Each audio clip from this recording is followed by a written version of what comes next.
Buenas noches para todos. Muchísimas gracias, Javier y Abiman, por la invitación, y muchísimas gracias pues a todos los que están hoy conectados para aprender un poco de manejo del cambio y de cómo contribuir en la mejora continua de la confiabilidad y la gestión de activos. Como lo dijo Javier, pues yo he trabajado durante 15 años en la implementación de sistemas de gestión de mantenimiento, de sistemas de gestión de activos en la industria de los servicios públicos. Trabajo para una empresa multiservicios que presta los servicios de generación de energía, transmisión, distribución, acueducto, alcantarillado, residuos sólidos y distribución y comercialización de gas. Hoy pues quiero compartirles un tema que es manejo del cambio. Esta metodología, digamos, es uno de los requisitos de la norma ISO 55001. Adicionalmente, es requisito de las normas ISO, dado que las normas ISO ahora tienen un estándar, que es el anexo SL, que hace que todas las normas ISO tengan la misma estructura. Para de pronto quienes no vieron la reseña, la invitación, pues yo soy ingeniera electrónica, soy magíster en ingeniería con especialización en mantenimiento industrial. Adicionalmente tengo una maestría en ingeniería de confiabilidad y riesgo y otra en gestión de negocios y gestión de activos. Soy profesional certificado CMRP desde el año 2009 y recientemente me certifiqué como asesor certificado en gestión de activos o profesional CAMA. Adicionalmente, soy docente a nivel universitario, a nivel de posgrado, en las áreas de confiabilidad, mantenimiento y gestión de activos. Pues aprovecho para contarles que en la Universidad de Antioquia, para el próximo semestre, esperamos poder tener disponibles las inscripciones o lanzar la especialización en gestión de activos virtual para quienes estén interesados. Bueno, dando paso pues al tema que vamos a hablar hoy, quiero empezar, como lo dijo Javier al inicio, los cambios que se presentan en relación con nuestros activos tienen la potencialidad de generar pérdidas para nuestras organizaciones. No se trata solamente de que se generen incendios, inundaciones, porque pues esa, digamos, es la manera más explícita como podemos evidenciar una pérdida, sino que también se pueden presentar pérdidas a nivel financiero. ¿Por qué? Porque puede ser una tecnología que no resultó teniendo los beneficios que esperábamos, ya sea porque la organización no estaba preparada o porque el medio no estaba preparado, y por lo tanto, pues las inversiones que hayamos realizado en generar cambios, ya sea para mejorar el servicio, para ampliar su capacidad, no den los resultados y nos resulte saliendo más costoso, y como decimos, digamos acá en Colombia, nos resulta más caro el caldo que los huevos. Es decir, no representan y hacemos muchísima más inversión que los beneficios que obtenemos. No debemos despreciar ningún cambio que realicemos en relación con los activos. ¿Por qué? Los cambios, como les decía, tienen la potencialidad de generar pérdidas. Cada que realizamos un cambio, ese cambio puede incrementar los riesgos existentes dentro de las instalaciones o puede generar riesgos nuevos. ¿Qué aprendizaje hemos tenido? He tenido a lo largo de 15 años de trabajar aplicando metodologías de análisis de causa-raíz y de manejo del cambio, que muchos de los análisis de causa-raíz que realizamos tienen su origen o tuvieron como factor contribuyente un cambio que no se gestionó adecuadamente y por lo tanto resultó en una pérdida para la organización. Acá les tengo un caso que es uno muy representativo del inadecuado manejo del cambio y van a ver que se trata de un cambio, parece muy pequeño, parece inofensivo, pero pues generó una gran pérdida. Por la atención, muchas gracias y que tengan todos un buen final. Esas fueron las palabras del capitán del vuelo Barik 254 a los pasajeros. Es un vuelo que se estrelló el 3 de septiembre del 89 en el país de Brasil. Eh, Tenía como destino la ciudad de Belén, partiendo de una ciudad que se llama Marabá, pero terminó estrellado después de aterrizar en la selva en San José do Xingu, a 1.530 kilómetros de su destino original, con un saldo de 13 personas muertas y 41 heridos. A pesar de las palabras del piloto, pues para algunos no hubo un buen final. Para el capitán y para el copiloto sí hubo buen final porque fueron uno de los sobrevivientes y pudieron contar qué fue lo que sucedió.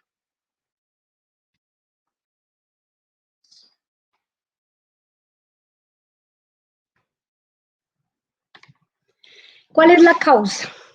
Simplemente la ubicación de un punto decimal en el plan de vuelo.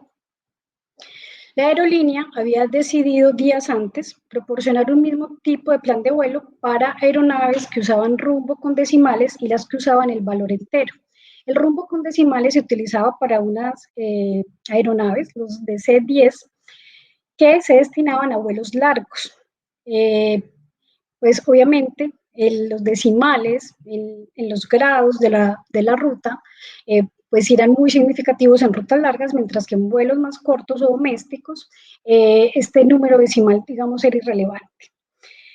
El capitán se encontraba en vacaciones en el momento en que la aerolínea decide realizar este cambio y no fue informado pues debidamente a su regreso de que se estaba implementando este cambio. El valor expresado en el plan de vuelo del capitán era 270, 0,270. El comandante lo interpretó como 270 grados y este fue, digamos, la ruta que programó en el piloto automático del avión para su ruta. En realidad, la ruta se encontraba no a 270 grados, sino a 27 grados. Parte del cambio era que el punto decimal, aunque no estuviera indicado en el plan de vuelo, se ubicaba en la parte izquierda del último dígito. Este pues fue uno de los errores que cometió el capitán, o sea, fue el error o el desencadenante. Había una acción de control adicional para impedir, por ejemplo, que estos errores avancen. Pero el copiloto, en lugar de realizar su propia lectura del plan de vuelo, simplemente copió el curso que había escrito el capitán del vuelo. Por lo tanto, pues se produce este siniestro simplemente por un punto decimal, por una interpretación de un plan de vuelo originada en un cambio que no se comunicó adecuadamente a quienes debían ser comunicados.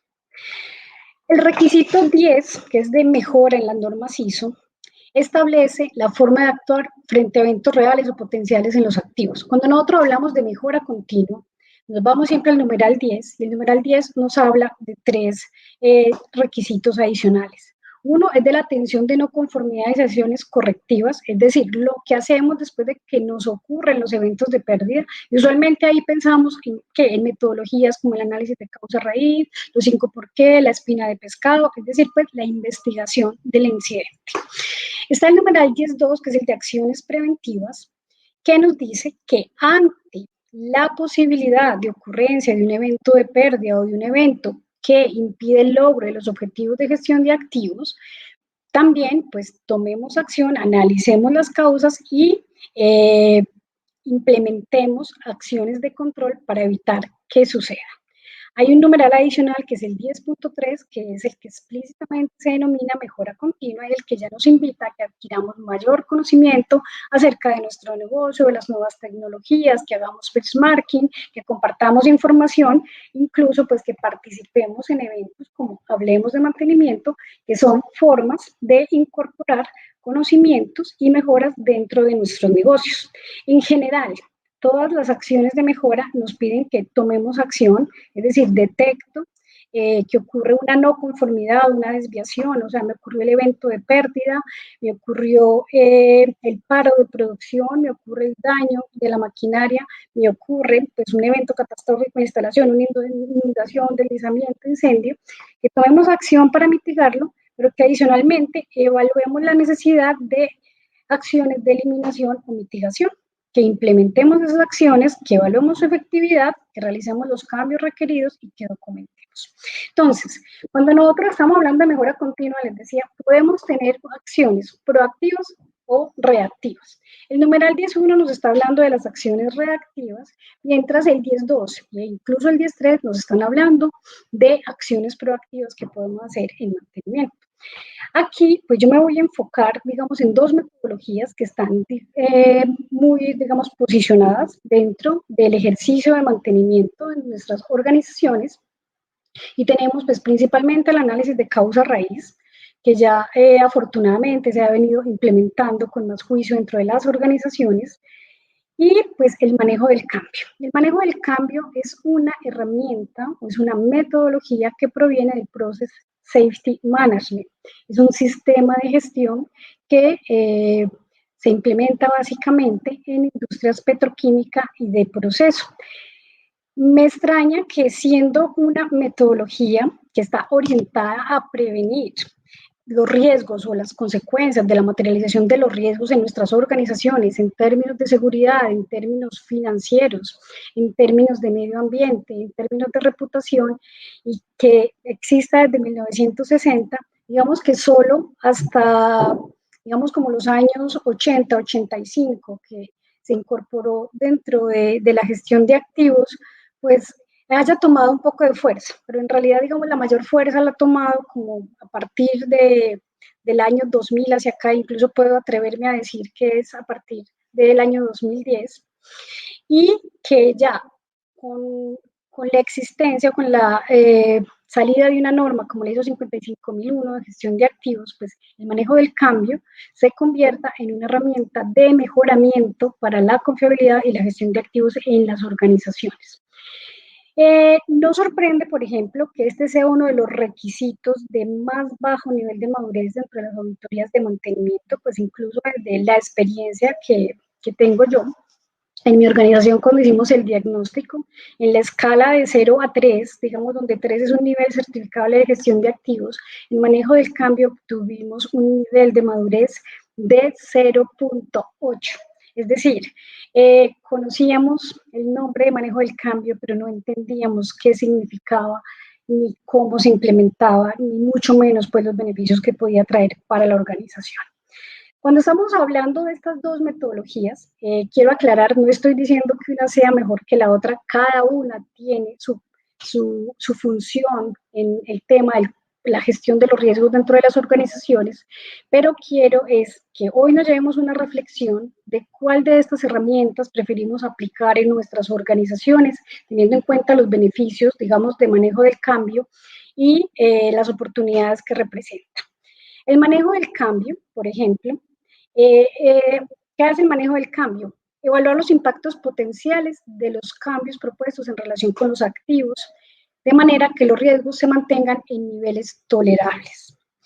El análisis de causa raíz lo que hace es identificar causas raíces y definir soluciones para prevenir la ocurrencia o recurrencia de eventos de pérdida y mitigar sus consecuencias. En términos del análisis de causa raíz, existiendo como metodología, pues es difícil que uno pueda realizar un análisis de causa raíz proactivo. Pongámonos en el lugar de quienes realizamos análisis de causa raíz, que a partir de la ocurrencia de un evento tenemos que investigar qué fue lo que ocurrió para que finalmente tuviéramos como consecuencia ese evento de pérdida.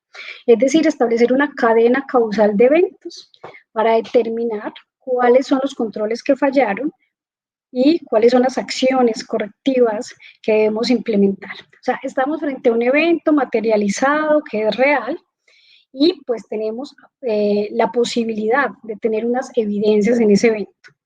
Si aún así es difícil poder establecer una cadena causal y poder llegar incluso a veces a las causas raíces, imagínense cuánto más difícil es analizar un evento que imaginariamente ocurre, pero del que no tenemos de evidencias o no disponemos, digamos, como de una cadena causal hipotética, que eso nos llevaría por muchos caminos, y hay una gran dificultad cuando hacemos análisis, digamos, proactivos, y es que cuando tenemos un plan de mejora derivado de un análisis proactivo,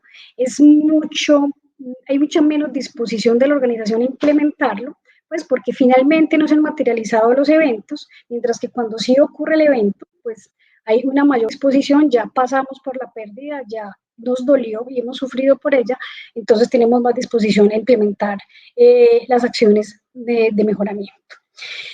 Vamos a ver cómo el manejo del cambio, a pesar de ser un análisis proactivo, sí nos muestra, digamos, el futuro y lo que puede suceder. La diferencia entre aplicar manejo del cambio es que estamos haciendo manejo del cambio sobre activos que yo llamo vivos y sanos. El análisis de causa raíz se hace sobre activos enfermos o muertos, es decir, después de que hemos tenido un evento de pérdida. Y la diferencia, como lo ven en pantalla, es de tener un transformador, digamos, en condiciones adecuadas de funcionamiento, a tener ese mismo transformador 2 días después de realizar unos cambios en estas condiciones y que casi pudo llevar la planta a pérdida total. O sea, este es uno como de los casos insignia nuestros o de la experiencia que he tenido en la omisión del manejo del cambio. Cuando nos ocurrió esto, todavía, digamos, no teníamos madurez en manejo del cambio en la organización, pero cuando realizamos el análisis de causa-raíz, identificamos que el inadecuado manejo del cambio pues llevó a que tuviéramos esta pérdida.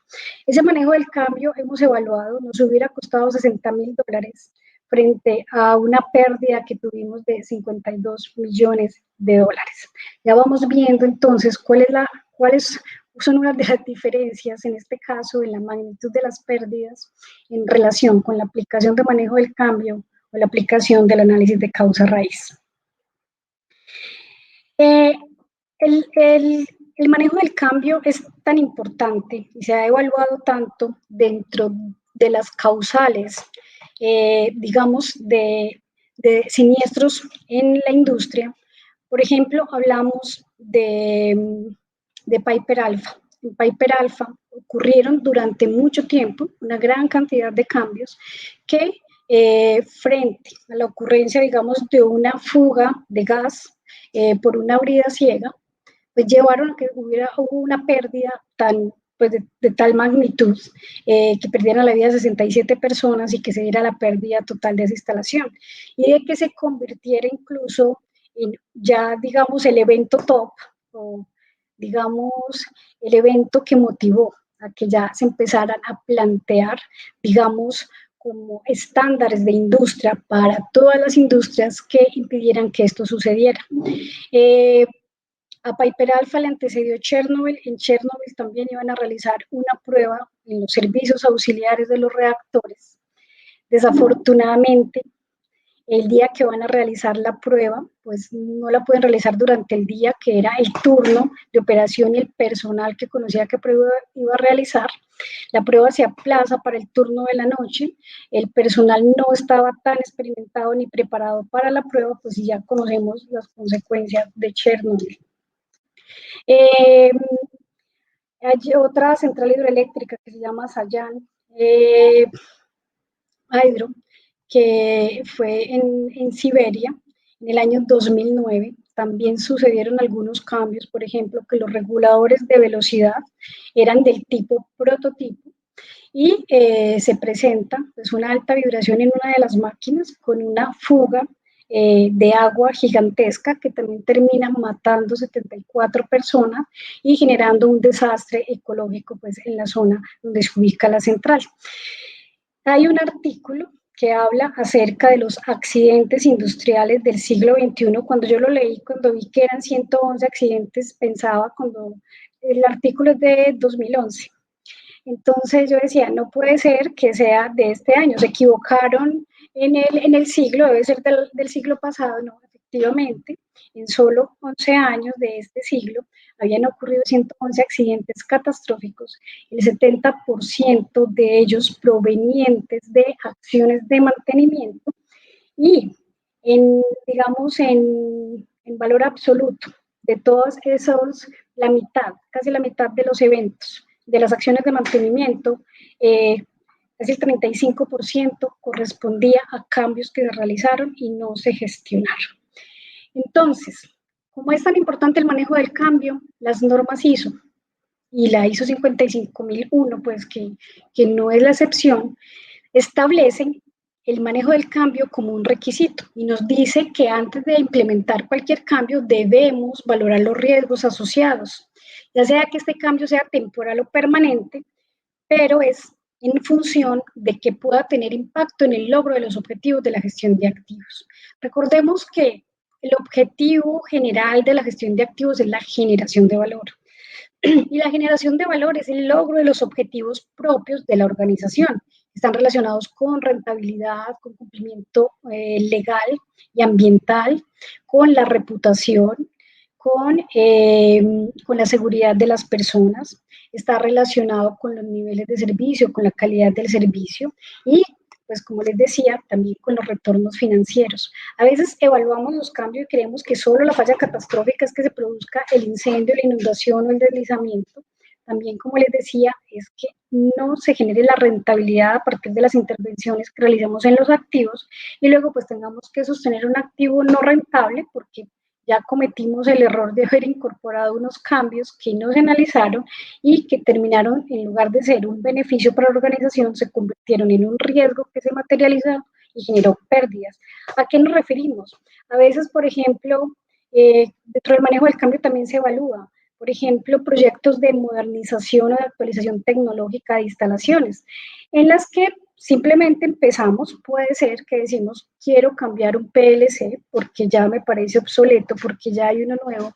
Empezamos cambiando el PLC sin medir las consecuencias y detrás del cambio del PLC se va el cambio de las unidades terminales remotas, se va el cambio de los sensores de la instrumentación, se va el cambio de la escala. Miren y pongan en el lugar de las consecuencias que tiene, por ejemplo, realizar una actualización tecnológica que no estaba planeada y que no fue concebida como un proyecto, sino que tuvo que ser una improvisación derivada de realizar un cambio del cual no evaluamos las consecuencias y por lo tanto pues se nos convierte en una urgencia o en una emergencia para la organización. Nos dice también este requisito 8.2 que la organización debe asegurar que los riesgos se gestionan de acuerdo con los apartados 6.1 y 6.2 de la norma, es decir, que se gestionan como todos los riesgos que identificamos en nuestra organización. Nosotros realizamos análisis de riesgos a nivel organizacional, a nivel de proceso, a nivel de instalación y a nivel de equipos también lo podemos realizar.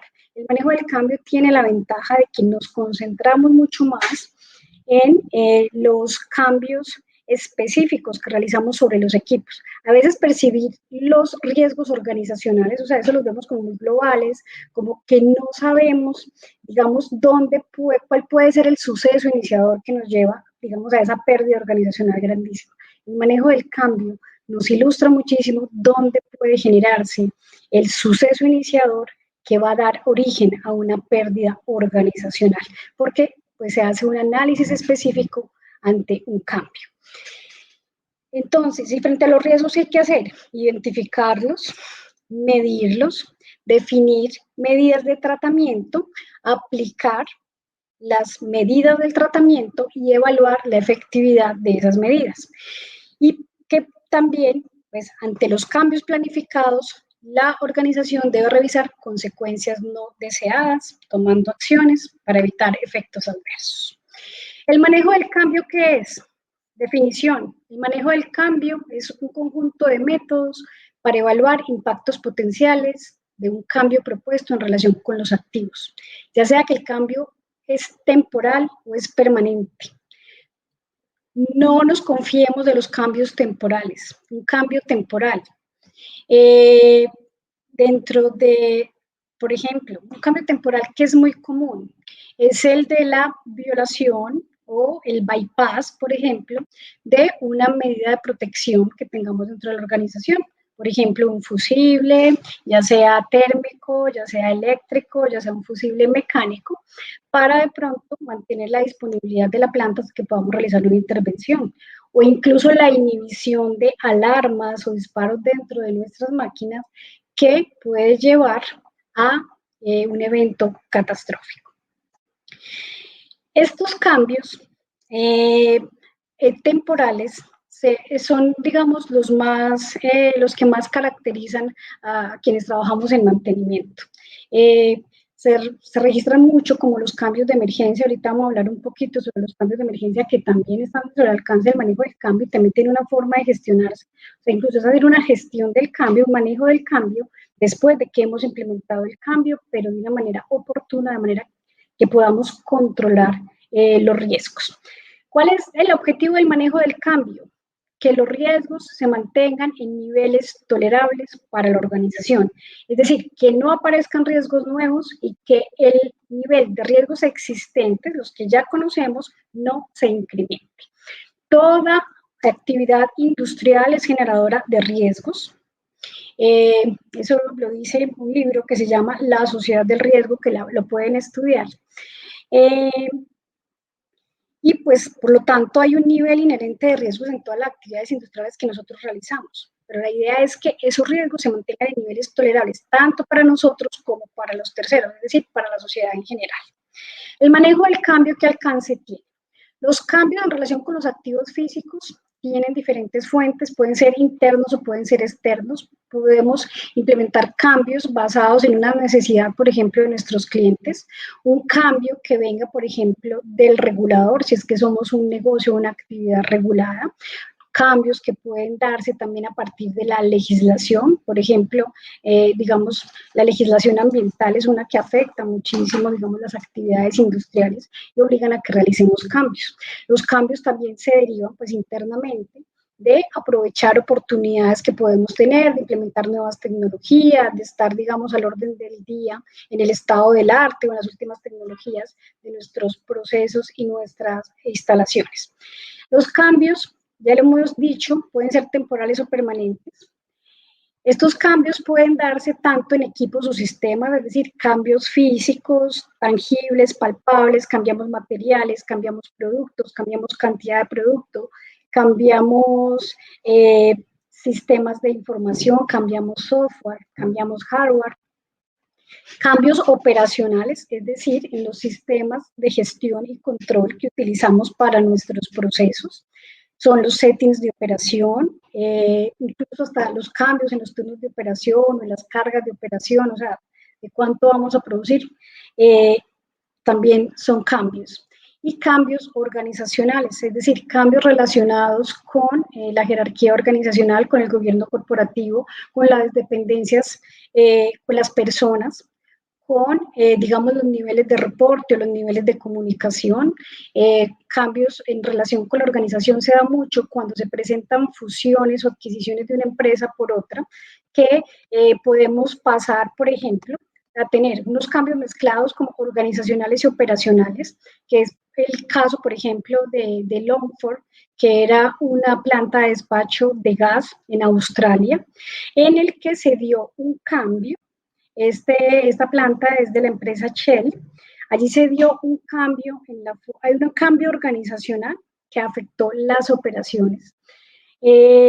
Decidieron centralizar al personal de ingeniería en una sola de las plantas y dejar solo operadores, digamos, en las instalaciones.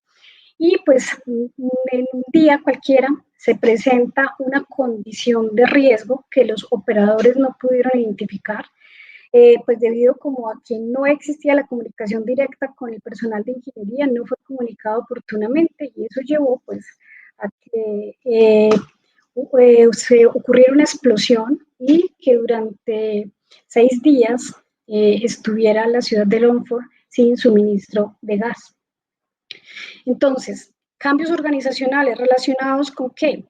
¿Con qué cambia la estructura organizacional? Hay fusiones de equipos de trabajo o se eliminan equipos de trabajo y luego entonces las responsabilidades, por ejemplo, sobre el mantenimiento, sobre la operación, sobre la calidad de los activos, cambian, pero digamos, si no se controla ese riesgo de esos cambios, sobre todo riesgos de desinformación, puede ocurrir que tengamos un siniestro, así como lo demuestra, por ejemplo, el evento de Barrick. Los impactos que pueden tener los cambios van desde la seguridad y la salud, pasan por el medio ambiente, por las finanzas, la reputación, la calidad, el cumplimiento legal. Si estamos hablando de proyectos, nos puede impactar el alcance, el tiempo, Y también hay otros impactos, pues que dependiendo de la naturaleza del cambio se dan sobre la información.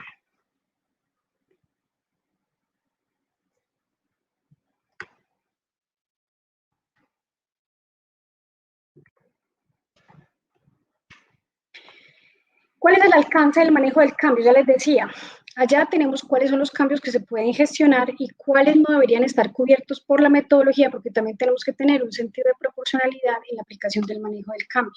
Reemplazos en los que no hay cambios en especificaciones originales, mismo tipo de calidad, pero no es simplemente que yo diga que es del mismo tipo de calidad, debo demostrarlo, pues lo mínimo es que yo tenga las dos hojas de características de lo que estoy haciendo para poder demostrar que es un cambio del mismo tipo. Ahorita lo vamos a ver dentro de la metodología. Cambios que sean rutinarios y que tengan procedimientos y estándares definidos. Si hay un cambio que es rutinario y no tiene procedimiento y estándar definido, la solución no es hacer el manejo del cambio. La solución es escribir un procedimiento o estándar. Cambios rutinarios de personal controlados por procedimientos operacionales, o sea, los cambios de turno usuales que se realizan dentro de las instalaciones y son, digamos, los que se encuentran geográficamente retirados, también pues aplica. Reemplazo por personas de similares competencias dentro del mismo proceso de la organización. Hay que tener mucho cuidado, por ejemplo, con procesos de selección en los que hay, digamos, como traslado de una persona hacia otra dependencia con cambio de funciones. Se esperaría, por ejemplo, que gestión humana o el Departamento de Recursos Humanos tenga gestionado y tenga las herramientas para gestionar ese riesgo y evaluar las competencias del personal, pero a veces el conocimiento específico del proceso no se obliga como requisito a tenerse, digamos, dentro de ese proceso de selección, por lo que es importante que nosotros estemos atentos cuando se den ese tipo de reemplazo de persona, cuáles deben realizarse o gestionarse con manejo del cambio. Y cambios que se manejen con procedimientos administrativos o cuya gestión ya está definida dentro de la organización.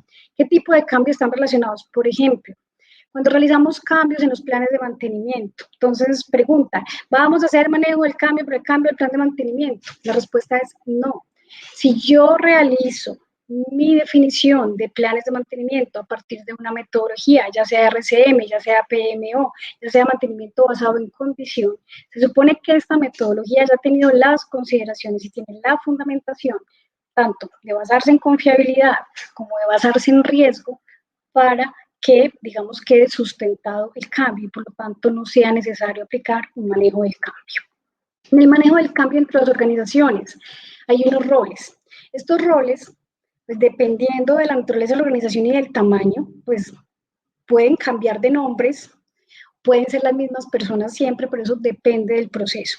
¿Cuál es la idea del manejo del cambio? Que todos aprendamos a aplicarlo dentro de la organización. El manejo del cambio como core es un análisis de riesgos con un plan de implementación. Es decir, lo que necesitamos tener es habilidad para hacer un análisis de riesgos. Entonces hay un iniciador, es la persona que identifica la necesidad de proponer un cambio o reconoce que se está presentando un cambio. Es aquel que dice, bueno, tenemos una urgencia aquí, entonces necesitamos reemplazar un empaque y no tenemos el material. ¿Qué debe ser el empaque? Vamos a utilizar otro.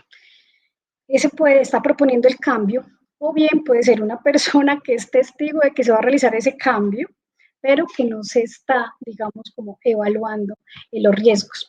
El propietario del cambio es el responsable del área en donde se realiza el cambio, puede coincidir con el rol de iniciador, o sea, yo misma puedo decir, voy a hacer este cambio y soy la responsable de implementarlo. Así como puedo decir, voy a hacer un cambio, pero es otra persona la que detecta que yo estoy ejecutando un cambio y que por lo tanto se necesita hacer un manejo del cambio en la instalación. El aprobador es una persona competente de su área y en un nivel de responsabilidad superior al propietario del cambio. Es decir, si yo soy la propietaria del cambio, pues el aprobador debería ser mi jefe o una persona que sea competente en el área y que represente una autoridad en relación con la materia del cambio que voy a realizar. Y un líder de manejo del cambio que es el responsable del proceso de manejo del cambio dentro de la organización. ¿Para qué se necesita este líder? Básicamente, para que define una guía metodológica, para que define unos formatos de aplicación, para que tenga unos indicadores de gestión sobre la aplicación de la metodología, para que pueda servir de facilitador en las primeras implementaciones de la metodología y para que defina cómo es que en la organización, los sistemas de información, los recursos logísticos, cuáles son los necesarios para que se implemente la metodología dentro de la organización. O sea, no es el que se hace responsable de hacer todos los manejos del cambio que se presentan en las instalaciones, es el que se encarga, digamos, como de los aspectos metodológicos y como teóricos de la implementación de la metodología dentro de la organización. El manejo del cambio tiene 6 pasos. Hay un paso 0 que es el reconocimiento del cambio, un segundo paso que es la revisión por el propietario del cambio. Bueno, eso digamos es el paso 1. El segundo es la revisión por el aprobador del cambio. El aprobador del cambio, a partir del análisis que le entrega el propietario del cambio, o sea, yo soy la propietaria del cambio, yo estoy proponiendo un cambio, yo me responsabilizo de hacer el análisis de riesgos de ese cambio y entregárselo a un superior o a un competente sobre ese tema para que evalúe si los riesgos que yo identifiqué y las acciones de mitigación que definí, que están asociadas a la implementación de ese cambio, son suficientes para mantener los riesgos dentro de niveles tolerables. Si el aprobador del cambio no se siente satisfecho con ese análisis, él tiene varias opciones. Pedir un análisis, una evaluación detallada del riesgo del cambio, que es lo que tenemos aquí como paso 3. Puede decir que rechaza el cambio y por lo tanto pues se replantea la solución o se evalúa la necesidad del cambio nuevamente, si es necesario hacerlo o no, o puede aprobar el cambio. Si él aprueba el cambio, pues entonces el cambio lleva un proceso en el que ese aprobador oficialmente pone una firma o ya sea, digamos, una aprobación dentro de un sistema de información si es que lo estamos haciendo de manera digital y luego se procede con la implementación de ese cambio y de las acciones o del plan de implementación de ese cambio derivadas del análisis de riesgos. Cuando hacemos una evaluación de riesgos, ya sea detallada o el análisis preliminar que realiza el propietario del cambio, podemos utilizar diferentes metodologías. HACCP, HACCP, listas de chequeo, análisis de capas de protección, análisis de modos de falla de efecto, árbol de fallas, árbol de eventos, análisis de peligros. Y pues la salida de eso es el análisis de riesgos más el plan de implementación, que es el que va a acompañar la implementación del cambio. Muchas veces el manejo del cambio falla porque se define el plan de implementación de ese cambio, es decir, las medidas que van a controlar el nivel de riesgo asociado a ese cambio. Se implementa el cambio, pero no se implementan las medidas. O sea, hacemos como la diligencia de realizar el manejo del cambio, como para cumplir con un requisito, pero, digamos, no utilizamos la salida que es el plan de implementación de ese cambio, es decir, las medidas para evitar esos riesgos, y luego se nos materializan pues, debido a que hicimos la tarea, pero no implementamos el plan. Y lo que evita los riesgos es la implementación de las acciones de control, no simplemente su identificación. Una vez que el cambio se implementa, así como las medidas de control del riesgo, pues se pasa a una etapa de verificación y cierre. Rápidamente, dentro de unos formatos, ya sean electrónicos o sean físicos. El reconocimiento del cambio incluye la identificación si se trata de un cambio técnico, de un cambio operacional, de un cambio organizacional, si específicamente del modo de operación, del contexto operacional, pues acá no está, digamos, todo el formato, pero si fueron los contratistas, si estamos trabajando, si estamos cambiando es materiales, herramientas, equipos o niveles, digamos, como de peligro de algunas sustancias que estemos utilizando. Y este reconocimiento del cambio es una lista de chequeo que nos va a llevar a identificar si se trata de un cambio del mismo tipo o no. Cualquier respuesta no en este formulario nos lleva a que vamos a aplicar manejo del cambio. Ahora, otro consejo, si nosotros no sabemos aplicar manejo del cambio, no tenemos la duda, de manera conservadora, apliquemos manejo del cambio. O sea, es mejor pecar por exceso que por defecto. En la revisión inicial por el propietario del cambio, pues lo que tenemos es el título del cambio, la fecha de implementación, quién es el iniciador, el propietario, en qué dependencia para poder saber quién entonces va a ser el aprobador, la descripción del cambio propuesto y la justificación. Ojo, un cambio que no esté adecuadamente justificado y que pase a manejo del cambio, ya estamos cometiendo un error. Los cambios deben estar justificados debidamente y pues debe ser una justificación válida. No se trata solamente del capricho, de que es la última tecnología o de que es que mis equipos los declaro obsoletos, porque a veces ni siquiera, digamos, es el fabricante o digamos la industria la que los está declarando obsoletos, sino que simplemente soy yo que los estoy declarando obsoletos. Cuando describimos el cambio debemos ser muy explícitos qué es lo que estamos cambiando y qué no está cambiando, porque eso es lo que nos permite luego pasar a una lista de chequeo y saber cuáles son los impactos potenciales de ese cambio. Acá, por ejemplo, tenemos dentro de la revisión inicial del propietario del cambio, pues está entonces, aquí estamos aplicando la metodología HACCP para identificar los riesgos asociados a ese cambio. Tenemos un aspecto impactado, por ejemplo, el primero que es sistema eléctrico, el segundo aspecto impactado es estructura, evaluamos el riesgo, describimos cuál es el impacto de ese riesgo, cuáles serían las consecuencias, qué medidas tenemos en la actualidad, cuál es el riesgo actual, qué recomendaciones adicionales tenemos y qué riesgo nos debería quedar una vez implementemos esas recomendaciones adicionales. Esos aspectos impactados, ¿de dónde deben salir? Pues dentro de nuestros formatos, ya sea electrónicos o físicos, sería importante tener unas listas de chequeos que no nos dejen pasar por alto, digamos, ningún impacto y por lo tanto, pues nos eviten, digamos, omitir riesgos que puedan estarse presentando. Entonces, las listas de chequeo en este caso son muy útiles. Mientras más específicas sean para la organización del negocio específico, pues mucho mejor. Nosotros usamos una que es muy amplia, pues nosotros somos multinegocio, pero eso se facilita muchísimo más en empresas pues, que tienen un único negocio o que tienen plantas específicas dedicadas a un proceso. Dentro de la revisión inicial por el propietario del cambio, pues les decía, está el análisis de riesgos más el plan de implementación de acciones consolidado.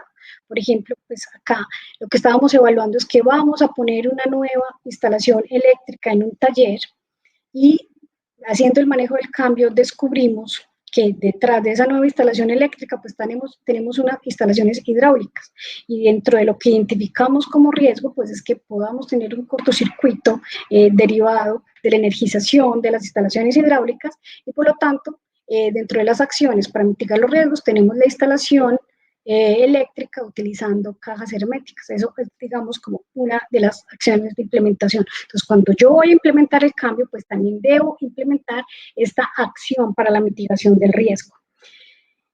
Lo que sigue es la revisión por el aprobador del cambio.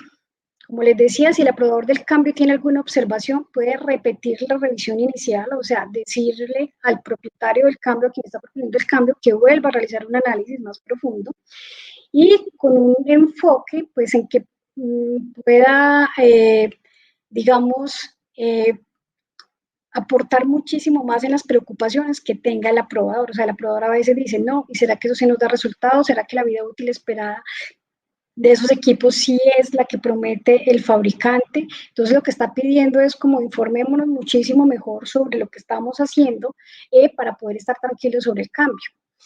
Puede rechazar el cambio, es cerrar la plantilla y decir, se conserva para referencia futura. El hecho de que no se apruebe el cambio no quiere decir que vamos a desechar la plantilla o la documentación, porque nos queda como evidencia, digamos, en un futuro.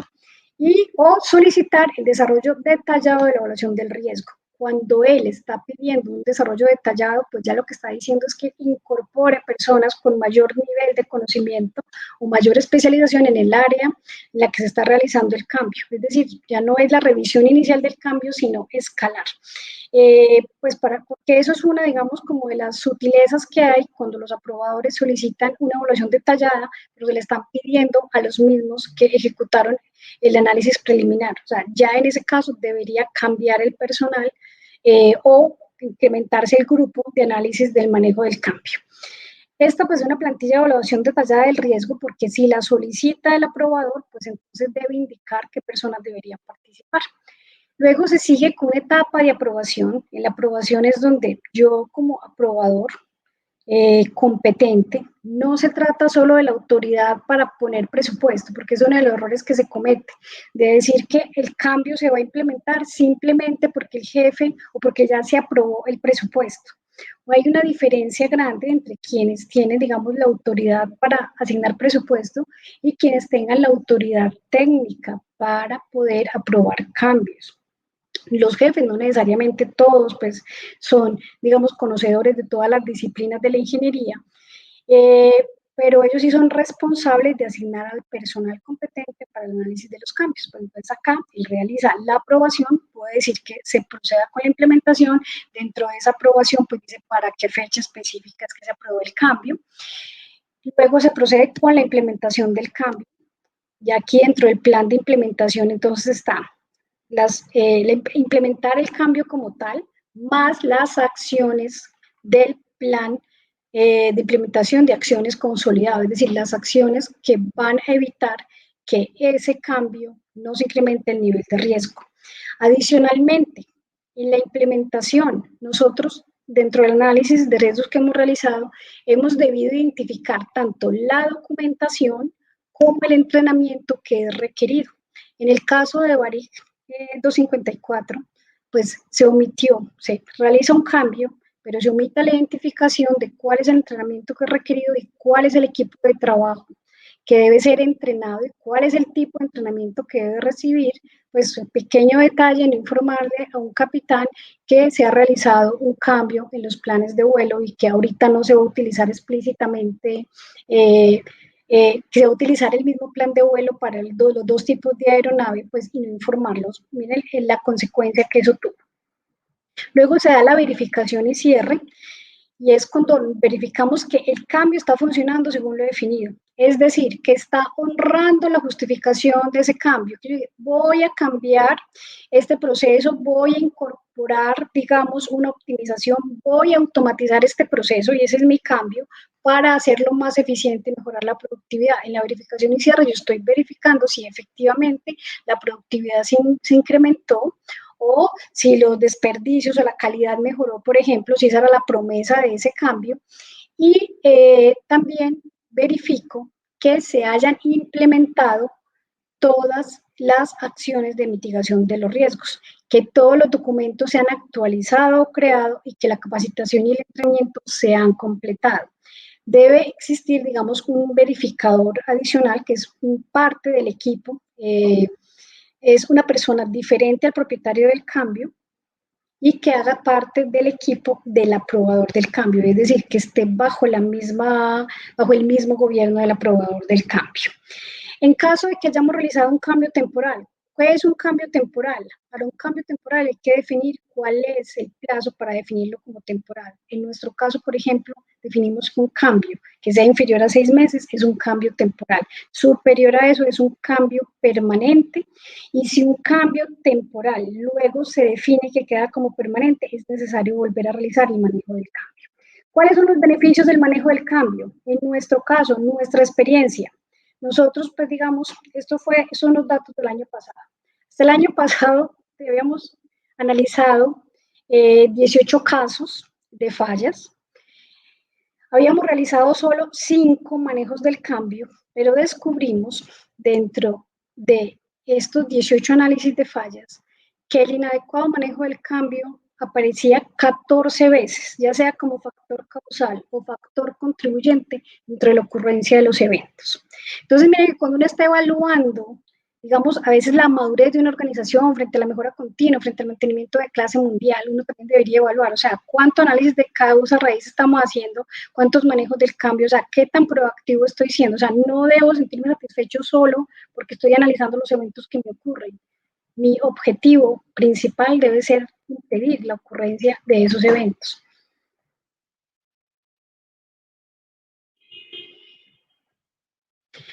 ¿Por qué los cambios conducen a pérdidas?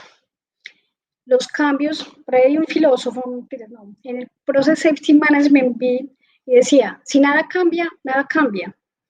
Así que si yo no cambio nada dentro de mi organización, no tiene ni por qué cambiar los riesgos, no tiene por qué cambiar los peligros, no tienen por qué cambiar las amenazas que yo estoy teniendo dentro de mi proceso. Pero los cambios sí pueden conducir a eventos de pérdida. ¿Y cuál es el fundamento de eso?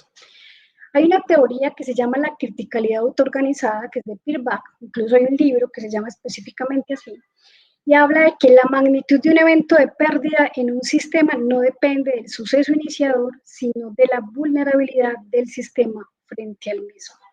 Es decir, no depende de si yo encendí un fósforo, digamos, en una habitación, tanto como de si en esa habitación hay combustible, si el combustible se está fugando, si no tengo un sistema contra incendios, si no tengo un sistema de alarma, si no tenía yo un sistema de control para evitar el ingreso, por ejemplo, de que yo pudiera tener un generador de chispa dentro de una instalación como esta. O sea, ¿qué sucede con los cambios? Los cambios tienen la potencialidad de generar vulnerabilidades y circunstancias para la ocurrencia de las fallas. Inicialmente un sistema se diseña con todos los elementos de control, pues un sistema que se considera que está bien diseñado y construido, con todos los sistemas de control y de gestión para evitar que un suceso avance y se conecte con otras deficiencias del sistema para convertirse en una pérdida. Al principio tenemos el sistema estable, luego empezamos a introducir cambios, puede ser que los cambios iniciales no tienen ninguna capacidad de generar vulnerabilidad, ocurre un suceso menor, que queda como un suceso menor.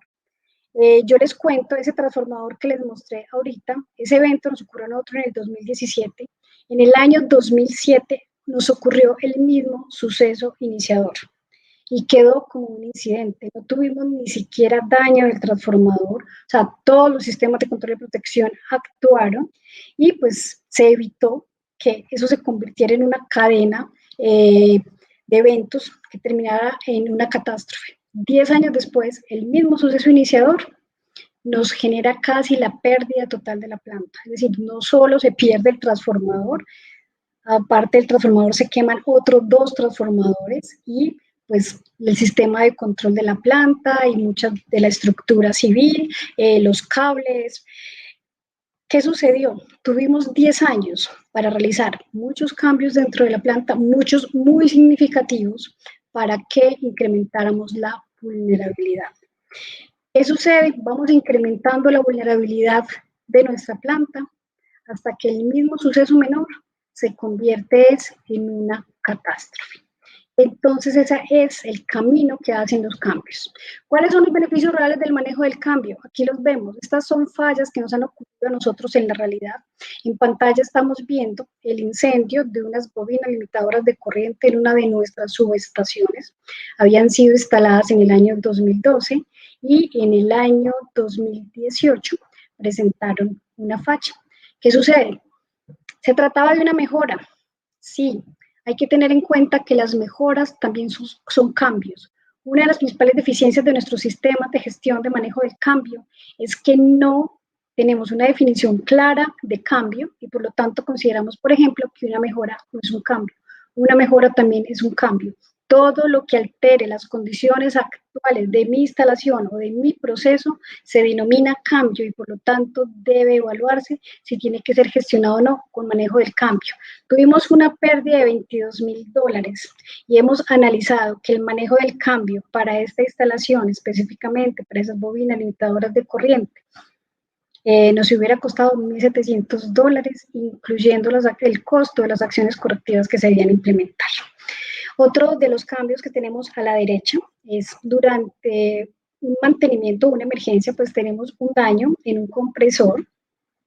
Al no tener las piezas originales, decidimos maquinar unas piezas de este compresor, es decir, un cambio de emergencia que justificamos mucho el mantenimiento por devolver la disponibilidad al proceso, pero 15 días después no nos falla no nos falla la pieza pequeñita que nos había fallado antes y nos falla y se nos rompe, es el eje del compresor.